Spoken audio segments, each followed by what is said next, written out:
Kia ora, welcome to Politics from Canterbury, a show about politics, and we are doing it from Canterbury. Today we've got Mike Davidson. We're wrapping up Ilam. I know you might be a bit sick of Ilam. We do live here and we want to make a little bit of a show of it. So Mike Davidson represents the Greens. We've also got Liam Foster, renowned student of history, not an actual historian. That's an in-joke, sorry. Mike, you're standing for the Greens. The poster behind you has your face on it. We haven't seen a lot of those. Explain why. Well, I guess part of the reason is I'm really focused on the party vote.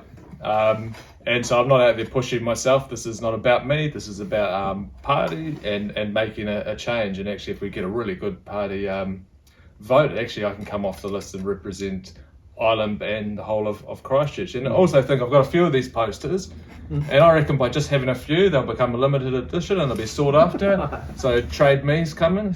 We're not funding your campaign here, Mike. We're politically neutral.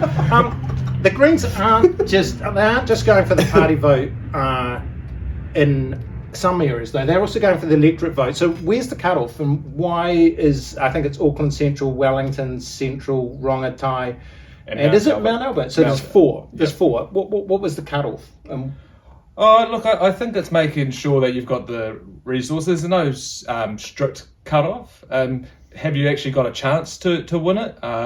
We don't want to actually split the vote and let a national person through. So it's actually looking at the resources. Is there a chance? And then putting a case forward to the campaign team and getting it approved. So in Christchurch, actually, we're just happy to go for the party vote because it's actually probably the better thing to do down here. Mm-hmm. You don't think you win it? Okay, well, I'm going to ask you a political question. All right, Wellington Central, and we'll move on to some Christchurch issues, but Wellington Central, yep, fair enough. Highest Green Party vote, I believe, in New Zealand is actually in Wellington Central. Rongotai, yeah, not so bad. Quite a high party vote there as well. In fact, higher than Auckland Central, where Chloe won. But I'm just going to throw it out there. Ricardo Menendez March. Do you not you personally, does the Green Party honestly think Ricardo Menendez March is going to beat Helen White in Mount Albert? Well, I guess we're going to find out on October the 14th, aren't we? And look, I actually think this is a really good test to see when you put four of these two-tick campaigns, actually what it does do to the party vote, and if it lifts the party vote, and potentially on the back of this, we could see more and more two-tick campaigns coming out. I think there's an appetite for it. And like if Ricardo doesn't win it, but actually does really well and increases the party vote, then hey, we may see something in Christchurch next election. Okay, well, the Wellington Central one's interesting because I've been following that actually.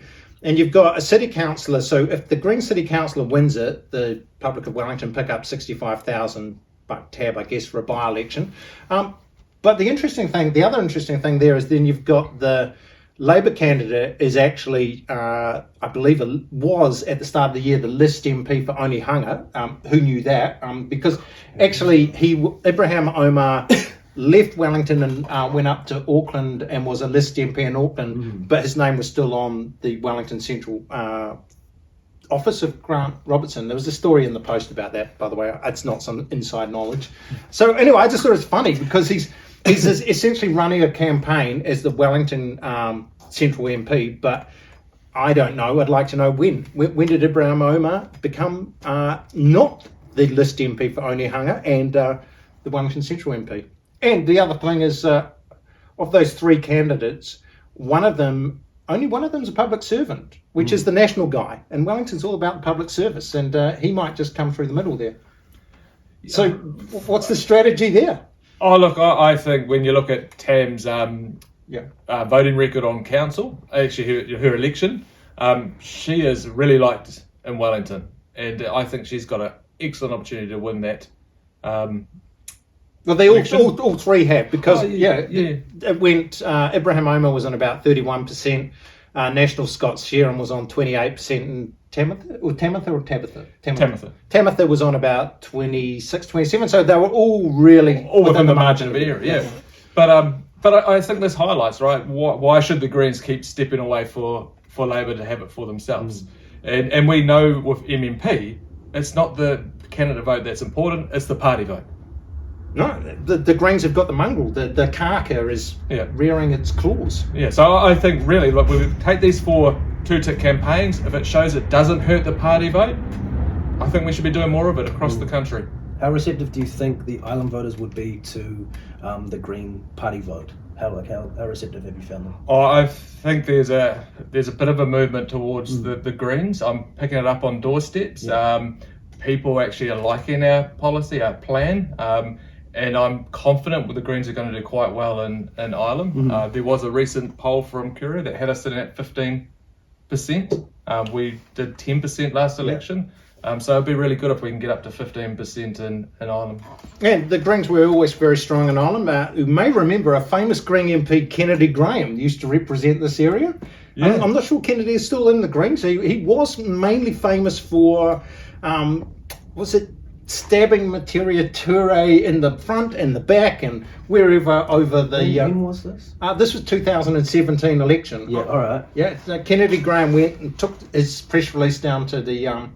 the gallery and said, I don't agree with what they've done. Anyway, it was a bit of a ruckus. We've moved forward. We've moved forward as a team, and we're actually looking really good at the moment. Well, let's get to something. This is all over my head. Let's get to something safer. Safer. Good. Here we go. Look, we are in Christchurch, and a big issue down here is water. And don't turn off if because it could be a big issue all around New Zealand. Mike, could you just briefly explain? All our water's chlorinated. You can't even have a glass of water down at our local park a couple 100 metres away anymore because of, is it Tamata Arawai, the new water regulator? Just fill us in on that, because it's a bit of an Ilam electorate issue. And yeah, it definitely is. And we picked that up at the Avonhead debate, where it was one of their top issues, the chlorination of water. And obviously, I think it's really important that council deliver safe, clean drinking water. And actually, as a city, that's what the council has done for many, many, many years, including during the earthquake, when the water network was actually really badly impacted. We still delivered drinking water that no one got sick from, because we actually chlorinated it at the time. Havelock North obviously came along. Different story. People got really sick. It was a false flag. It was no, sorry. We're not Alex jokes. That was a joke too far. They're making the frogs gay. And so anyhow, they realised actually there's a problem here, and some councils weren't doing the right job. So they actually put in a water regulator, put some rules in place that councils have to follow. And part of that was, hey, you've got to chlorinate your water. Here's an exemption you can work towards, and then you can take your chlorine out. Yeah. So council has been investing like millions and millions and millions of dollars doing that. However, when they get pretty close to it, the water regulator goes, yeah, well, actually, we've changed it slightly. Now you've got to do this, and it just moved the goalposts. And so one of the things that council had in two places, in Burnside Park and at Keys in New Brighton, were directly from the pumps, the wells, some water taps to actually let people from the community grab the water with no chlorine in. They obviously got a bit of a message and therefore locked them all up. So took that away from the community. Broke his heart. That did break my heart. That's why I'm a single issue fanatic now. Look, and I went to that pump station, to those water taps, and filled up and got water ourselves, because actually I prefer to have no chlorine in my water, and I know that our water is safe. It comes from some very deep aquifers. That's very old water.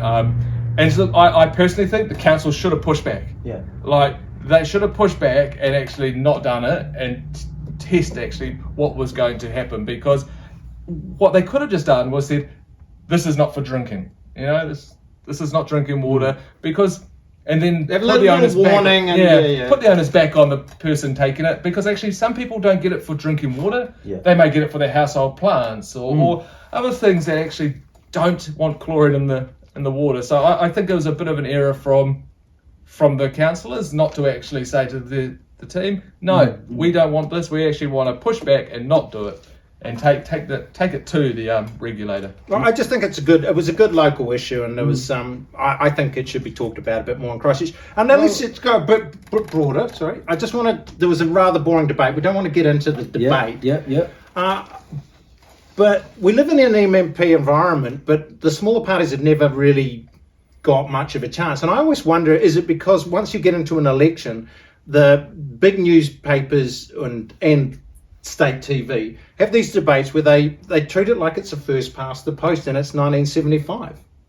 I was watching that debate, and it's all National and Labour, and you barely get a mention of the smaller parties. So what often happens is the smaller parties, like whether it's ACT or the Greens, they're quite high, and then as the election goes along, all the news focus becomes National and Labour, and then it turns into pushes their mum. Yeah.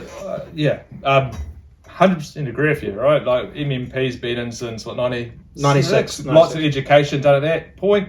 Nothing since then. And it's a new generation now. But when we're having just the two major party leaders debating and no one else there, people don't realise, I think, what MMP is really about. And I reckon a lot of this goes back to when Peter Dunne had the worm going in his favour and helped him. Yeah, and since then, they've pulled out those other leaders and are just focusing on National and Labour, and that is actually not good for MMP and democracy in general. So what's the worm? So the worm was basically there was a big leaders debate, and it was the 2002 election, and they had this new electoral thing where people in the audience had to say if they liked or disliked what someone said, and it would go up and down, and it looked a bit like a worm. And because Peter Dunne just said really centrist stuff, because he's quite a centrist politician, people quite liked it, because I think it was Clark and maybe Helen Clark and Bill English, and they were sort of attacking each other, and Peter Dunne was being nice and centrist, and the worm was going, ooh. and Peter Dunne was the master of the worm. But he basically after that, there was too many small parties, and I think that as a journalist, the one thing, it's quite boring trying to write all the different parties in. Yeah. But they provide good copy, and I, for one, would like to see Liz Gunn and New Zealand Loyal on a debate, and they could explain why they didn't get any. Did you see the story about Liz Gunn? No. Liz Gunn and New Zealand Loyal didn't get any. They've got no MPs basically. Not MPs. Sorry, they've got no candidates standing in electorates because they didn't get their forms in correctly to the electoral commission. Liz Gunn is standing. Yeah. So they won't. But if in the unlikely event that New Zealand Loyal got like 5%, right, they would end up with Liz Gunn and no one else. No, two. They got two. They got three in. They got three registered, but one resigned. Yeah. So they're down to two. And big stuffer. Anyway, so that's why I think we should have more people, because I would like to get everyone involved. And I think we saw from that debate, it was just boring, right? There were two people that pretty much the same. Well, they're not offering anything different to the people. The thing that I found the most interesting with that debate was when they asked when you bought your first house, and Chris Luxon talked about he was 24, and then Chris Hipkins said he was also 24, unless I misheard and he was 34, but it sounded a lot 24, like 24. Yeah. 24. So they both had their first house at 24, and Chris Hipkins got 3 houses, and Chris Luxon's got 7 houses, and they both hate wealth taxes and capital gains taxes. So they both recycle. They do both recycle for the planet. Yeah, for the planet, recycle. Were there any highlighted heated moments? No. You know what I mean? Moments of highlight. No, they asked that question that they ask in American debates. Right at the start, Jessica Mutch goes, what would you like the most about your opponent? It's just like, it's so kumbaya. It's like when Donald Trump said, well, I like the way Hillary Clinton's a mum before he wanted to lock her up and put her in jail. So it was more just the colour purple rather than... Yeah, no, it was your colour purple there, Liam. Yeah, but I think this is why we're seeing the Greens and ACT doing so well, right? We've got the major parties, they're just not offering anything and they're not different, right? So actually, you got to look to the Greens and you got to look to ACT, who will be their coalition partner. They are the ones that are actually offering something that's not just the status quo of what we've seen for many, many years. Okay, let's have a quick prediction. We'll have a quick prediction round to wrap this up. Yep. Liam. Ladies first, yep. Liam, yeah, nice moustache, Liam. That's a beautiful what's your prediction for the next week or so of politics? What would you like to see, mate? What would I like to see? I'd like to see something exciting. I think kind of like your debate, I'm just kind of bored with it and haven't, you know what I mean? You two are obviously much more involved in it than I am. Something to actually care about and be concerned about, because so far it just seems like it doesn't matter which party gets in, it's going to be much of the same. So yeah, something. I think it could be quite different if ACT and National get in. Oh well, how do I put it? Just because both parties plan to take from the climate change dividend, right? Yeah. The pot. So you want to see something to do with climate change? Yeah, we'll go with that. Yeah, why not? Okay, Mike, what would you like to see there? Oh, well, just over the next week. Yeah, just in the next couple of weeks. You would. Well, look, I would love to see a discussion focused on climate change. You know, I'd love to see a debate and have the 4 major leaders up there discussing climate change, and actually then have some experts to say if they can deliver it, right? So National's very happy to say, well, they're all about climate change and getting to the goals. Well, where's their plan and evidence to show they can do it? They just gaslight. So I'd like to see a debate on climate, on nature, and I'd like to actually see it not just between Chris and Chris, but bring in some of the other leaders. Bring in David, bring in James. Let's actually have a proper debate with everyone and see actually who's got the plan to actually make a difference. Why weren't they there? Sorry, the other two. Well, there's a debate tonight. There's a debate tonight with them. We're recording this on Thursday. We'll probably put it up on a Friday or Saturday because we're not the most hardworking. We've got other jobs and stuff to do. But there's a debate tonight, which is the minor leaders debate, and something exciting might happen there. Here's my pick for what I want to see in the next week. I want to see people be more honest in the media, and I want people to say, 100. looking at the polls, nothing's really going to change, and nothing has changed unless someone does something wickedly awful and just say, look, it's pretty much done and dusted. It's just a little fight around. Can I challenge you there? Yeah, you can. Well, you can challenge me. I want to be challenged with that You say provocative the statement. polls are all the same. Have you not seen the trending up of the Green Party over the last eight weeks? Like, you look at how they're going. No. What I'm saying is the basic polls, like this far out. Like, what I'm saying is, we're recording this on the 21st of September, and there's a variant poll, and I don't think there's going to be much difference between now and the general election and that variant poll. I think New Zealand First going to be a little bit above 5%, National be a high 30s, Labour high 20s. That's my guess. X got my dad's vote, sadly. Well, And I tell you what, I Liam. reckon the Roy Morgan poll, which will probably come out next week, Yeah. the Greens will be above 13%. Okay. That's right. There we go. Greens above 13%. Thanks for that, Mike. Thank you very much, Liam. Thank you very much, Mike. you. That was us.